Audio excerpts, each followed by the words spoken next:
नमस्कार प्रेक्षकांनो, मालिकेच्या पुढील काही भागांमध्ये आपल्याला खूपच जबरदस्त असा ट्विस्ट पाहायला मिळणार आहे। म्हणजे रविराजने पुन्हा एकदा आता प्रियाची DNA टेस्ट करण्याचा निर्णय घेतलेला आहे आणि हे सगळं रविराजला का करावं लागणार आहे त्याचं खरं कारण आता समोर आलेलं आहे। कारण आजच्या भागामध्ये आपण पाहिलेलं होतं की रविराज जेव्हा घरी आलेले असतात, कारण तेव्हा आल्यानंतर त्यांना कळतंय की त्यांच्या मुलीने त्यांच्या विरोधात जाऊन लग्न केलेलं आहे। म्हणजे अशी कोणती मुलगी आहे जी 20 वर्षानंतर घरी आलेली आहे आणि तिला घरी आल्यानंतरही असं वाटत नाही आहे की आत्ता हे सगळं जे काय आहे ते आपल्या आईवडिलांबरोबर आपण शेअर केलं पाहिजे।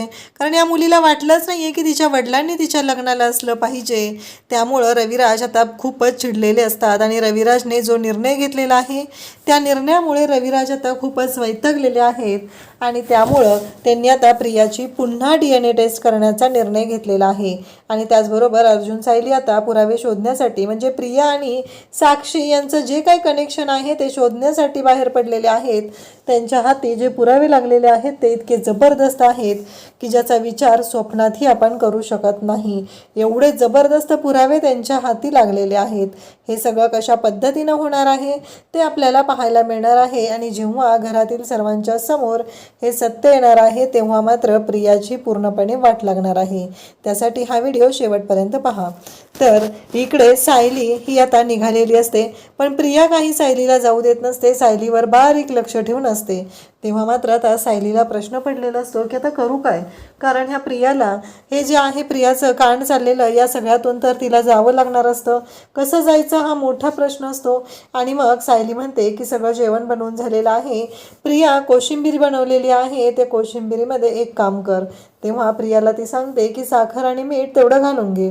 तेव्हा प्रिया म्हणते की तुला जे काही टाकायचं आहे ना ते टाकून जा ना आत्ताच, कशाला परत टाकायला होते। तेव्हा सायली म्हणते अगं कोशिंबीर आहे त्याच्यामध्ये जेव्हा खायचे आहे तेव्हाच त्याच्यामध्ये साखर आणि मीठ टाकून घ्यायचं असतं। जर आधी टाकलं तर ती कोशिंबीर खराब होणार नाही आहे का, त्याला पाणी सुटेल ना, म्हणून मी तुला सांगत आहे असं प्रियाला ती सांगते। आणि मग सायली प्रियाला ते करायला होते, प्रिया जाते। तेवढ्यात प्रियाच्या मोबाईलवरती महिपतचा कॉल आलेला असतो। आता महिपतचा कॉल आल्यामुळं तर प्रियाची वाटच लागलेली असते, कारण तिला काही सुचत नसतं, ती तिथून बाजूला जाते।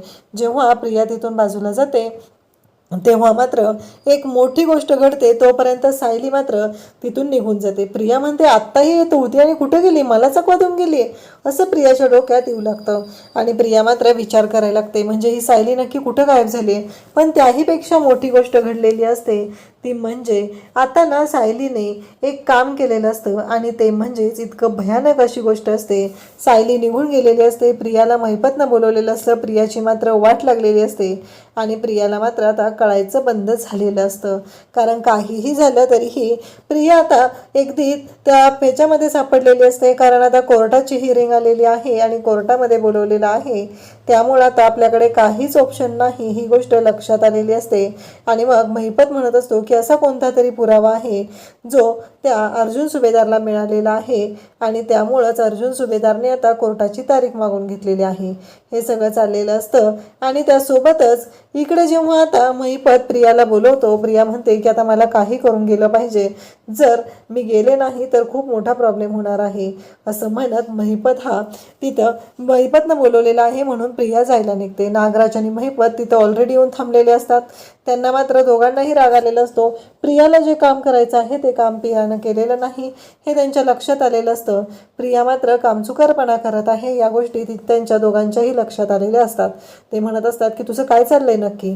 प्रियाला म्हणत असतात की एक गोष्ट लक्षात ठेव, तुझ्या नाड्या आमच्या हातात आहेत, जर आमची कामं तू केली नाहीत तर तुझी वाट लावायला आम्हाला वेळ लागणार नाही। कारण आता जे काय घडलेलं आहे ते तुला चांगलंच माहिती आहे, तू नक्की काय राडा घातलेला आहे ते आम्हाला कळलं पाहिजे, असं ते बोलत असतात। आणि तेव्हा मात्र इकडे प्रिया म्हणत असते की पण अहो मी तेच करते ना, आपलंच काम करते तिथं थांबून, मी बाकी कोणत्याच गोष्टींकडे लक्ष देत नाही, हे सगळं बोलणं चाललेलं असतं। आणि त्याचबरोबर इकडे महिपत म्हणत असतो की अशी कोणती तरी गोष्ट आहे जी हाती लागलेली आहे आणि त्यामुळंच तो अर्जुन सुभेदार आहे त्याने कोर्टाची तारीख मागितलेली आहे।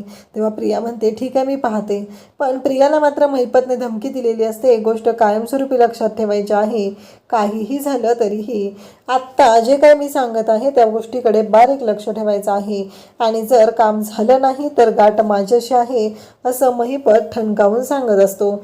इकडे महिपतने भीती घातलेली असते. प्रियाला कळायचं बंद झालेलं असतं.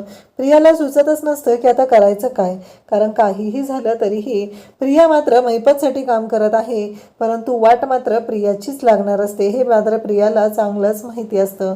त्याचबरोबर आपल्याला पाहायला मिळतं की जेव्हा या सर्व गोष्टी घडत असतात तेव्हा मात्र इकडे प्रिया मात्र शांतच असते. प्रियाला कळतच नाही की आता करू काय, या सगळ्यातून मार्ग कसा काढू हा प्रश्न प्रियाच्या पुढे उभा राहिलेला असतो आणि प्रिया शांतपणे सर्व गोष्टी हँडल करण्याचा प्रयत्न करत असते, पण प्रिया तोंडावर मात्र नेहमीच पडत असते. त्याचबरोबर प्रिया निघालेली असते. इकडे अर्जुन, सायली, चैतन्य आता एकत्र भेटलेले असतात आणि त्यांचं प्लॅनिंग ठरलेलं असतं. मग ते ज्या दिशेला आलेले असतात त्या दिशेला आता सायली ठरवते की आपण वेगवेगळ्या ठिकाणी डिस्ट्रीब्यूट होऊया, म्हणजे आपल्याला जी माहिती मिळेल ती माहिती आपल्याला एकत्र करता येईल असं सायलीने सांगितलेलं असतं. त्याप्रमाणे आता चैतन्य, अर्जुन प्लॅनिंग करू लागतात. मग त्यांच्या प्लॅनिंगनुसार गोष्टी सुरू झालेल्या असतात. काहीही झालं तरीही आता महत्त्वाची गोष्टच असते ती म्हणजे पुरावे शोधायचे आहेत आणि पुरावे अशा पद्धतीनं शोधायचे असतात की कोणत्याही गोष्टी मागे सोडायच्या नाहीत. हे सगळं चाललेलं असतं आणि त्याचबरोबर या सर्व गोष्टी शोधत असताना मग अर्जुन आणि सायली दोघं एका ठिकाणी जातात आणि तिथं विचारू लागतात. तेव्हा सायली म्हणत असते की काकू, तुम्हाला माहिती आहे ना, आम्ही आश्रमात राहत होतो आणि जेव्हा आम्ही आश्रमात राहत होतो तेव्हा मात्र काही गोष्टी आमच्या हाती लागलेल्या होत्या. तेव्हा ती सांगत असते की ही जी साक्षी आहे ना आणि ही प्रिया, यांना तुम्ही ओळखता का? तेव्हा मात्र ते म्हणू लागतात की हो अगं, ती जी आहे ना ती प्रिया आहे ना, ती आणि साक्षी दोघीही नेहमी बोलत असायच्या, पण आमच्या मनात मात्र भीती निर्माण झालेली होती, जर आम्ही काही सांगितलं, काही प्रॉब्लेम झाला तर खूप अवघड होईल, त्यामुळं आम्ही शांत राहत होतो. हे सगळं बोललं जात असतं. तेव्हा त्या म्हणत असतात की ठीक आहे. मग सायली म्हणते की तुम्ही कोर्टातून साक्ष देऊ शकाल का या गोष्टींची, कारण प्रिया जे बोलायची, प्रियाने काय केलेलं आहे. एवढ्यावरच त्या थांबत नाहीत तर त्या सायलीला सांगू लागतात, अगं सायली, तुला माहिती आहे का, अगं आश्रमात बघ पाण्याचा प्रॉब्लेम झाला होता, पाईपलाईन फुटलेली होती, ते सगळं सुद्धा या प्रियानेच केलेलं होतं, कारण तेव्हा आम्ही पाहिलेलं होतं, पण तो महिपत कसं आहे माहिती आहे ना, म्हणून तेव्हा आम्ही काहीच बोललो नाही, कारण आम्ही पण घाबरलेलो होतो ना गं, आम्हाला पण कळत नव्हतं की नक्की काय करायचं आहे, त्यामुळं आम्हीही शांतच राहून होतो. हे सगळं बोललं जात असतं आणि मग त्यानंतर दुसऱ्या एक शेजारच्या काकू असतात. त्या म्हणतात की अगं सायली, आम्हाला तुमचा जो आश्रम आहे ना तो इथं हवा आहे, तो आश्रम इथं होणं गरजेचं वाटत आहे, पण एक गोष्ट मात्र सांगायची आहे, ती म्हणजे ती प्रिया आहे ना, ती नेहमी धमकी द्यायची, तिचं काही ना काही कारस्थान चाललेलं असायचं आणि ती साक्षी आहे ना, त्या साक्षीबरोबर ती असायची. एकदा तर तुला माहिती आहे का, तिनं आमच्याकडे आली होती आणि आश्रमामुळे त्रास होतोय असं आम्हाला सांगायला सांगत होती आणि तिचा तो व्हिडिओ आमच्याकडे आहे, म्हणजे मी तो व्हिडिओ बनवलेला होता, कारण ती कशी आहे माहिती आहे ना, म्हटलं ही उद्या साक्षी काय झालं तर आम्हाला प्रॉब्लेममध्ये आणेल आणि तो जो खून झालेला होता त्याच्या आधीची गोष्ट आहे ही. सायली म्हणते काय सांगते तुम्ही, तुमच्याकडे तो व्हिडिओ आहे? तेव्हा ती बाई सांगू लागते की हो माझ्याकडे तो व्हिडिओ आहे. तेव्हा सायली म्हणू लागते की ठीक आहे, तुम्ही मला तो व्हिडिओ द्याल ना? तेव्हा ती सांगते की हो नक्की देईल. आता अर्जुन सायलीच्या हाती पुरावे लागलेले असतात आणि अर्जुनने कोर्टामध्ये हिअरिंगची तारीख तर ऑलरेडी मागून घेतलेली असते आणि आता कोर्टामध्ये आता इकडे अर्जुन बोलू लागतो की एक गोष्ट मला बोलायची आहे, कारण साक्षीदार म्हणून आपण ज्या व्यक्तीला समोर उभं करत असतो ती व्यक्ती कशी असली पाहिजे या बाबतीतल्या काही गोष्टी असतात आणि त्या बाबतीत मला तुमच्याशी बोलायचं आहे. हे सगळं चाललेलं असतं. मग इकडे अर्जुन म्हणू लागतो की मला काही गोष्टी कोर्टाच्या निदर्शनात आणायच्या आहेत, त्या म्हणजे की आपण साक्षीदार म्हणून कुठलेही रिलेटिव्ह यांना वापरत नाही, कारण साक्षीदार हा नेहमी कसा असतो हे आपल्याला चांगलंच माहिती आहे, त्याचा कुठल्याही व्यक्तीशी संबंध नसला पाहिजे, हे अर्जुन बोलत असतो. आणि तेव्हा मात्र अर्जुन सांगतो की ही साक्षी जी आहे त्यांना मी एक प्रश्न विचारत आहे की त्यांचं आणि प्रिया यांचं कनेक्शन काय होतं. जेव्हा हा प्रश्न विचारला जातो तेव्हा ती म्हणते की नाही, माझी आणि तिची काही ओळख नव्हती. तेव्हा अर्जुन म्हणतो की तुम्ही खोटे बोलत आहात, कारण मला माहिती आहे की तुमची ओळख होती, मी कोर्टाच्या समोर सर्व पुरावे देऊ शकते असं बोलल्यानंतर ती म्हणते की नाही, माझा आणि तिचा काही संबंध नाही. ठीक आहे, अर्जुन म्हणतो ठीक आहे, तुम्हाला अजूनही खरं सांगायचं नसेल तर काहीच हरकत नाही आहे, माझ्याकडे पुरावे आहेत आणि मी प्रूव्ह करू शकतो असं अर्जुन बोलत असतो. आणि तेव्हा मात्र साक्षी शांतच बसलेली असते. इकडे प्रियाच्या तर शिट्ट्या वाजलेल्या असतात. प्रिया म्हणत असते चला आता सगळं माझ्या चांगलं टाळलेलं आहे, काही काहीही झालं तरीही या सर्व गोष्टी माझ्या चांगल्यात येणार होत्या, म्हणजे मी काहीही केलं तरीही हे सगळं आता मी कसं निस्तरणार आहे हा प्रश्न मात्र प्रियाच्या समोर पडलेला असतो. आणि प्रिया मात्र म्हणू लागते की मी काहीच केलेलं नाही. आणि मग प्रियाच्या बाबतीत आता एक मोठी गोष्ट घडत असते आणि ती म्हणजे की साक्षी बोललेली असते की काही संबंध नाही आहे. आणि मग प्रिया आणि साक्षी यांचा तो व्हिडिओ आहे तो अर्जुन कोर्टामध्ये सादर करतो आणि कोर्टाला म्हणतो की हे बघा, विलास मर्डर केसच्या आधीचे हे पुरावे आहेत आणि हे मी कोर्टाच्या समोर देत आहे. कारण एका आश्रमाजवळच्या मावशींना जाऊन या दोघींनी धमकी दिलेली आहे, कारण आश्रमाचा आम्हाला त्रास होतोय असं त्यांनी सांगायला सांगितलेलं आहे. आणि त्या व्यक्तीने तो व्हिडिओ बनवून ठेवलेला आहे, म्हणून आज कोर्टाच्या समोर ही गोष्ट आलेली आहे.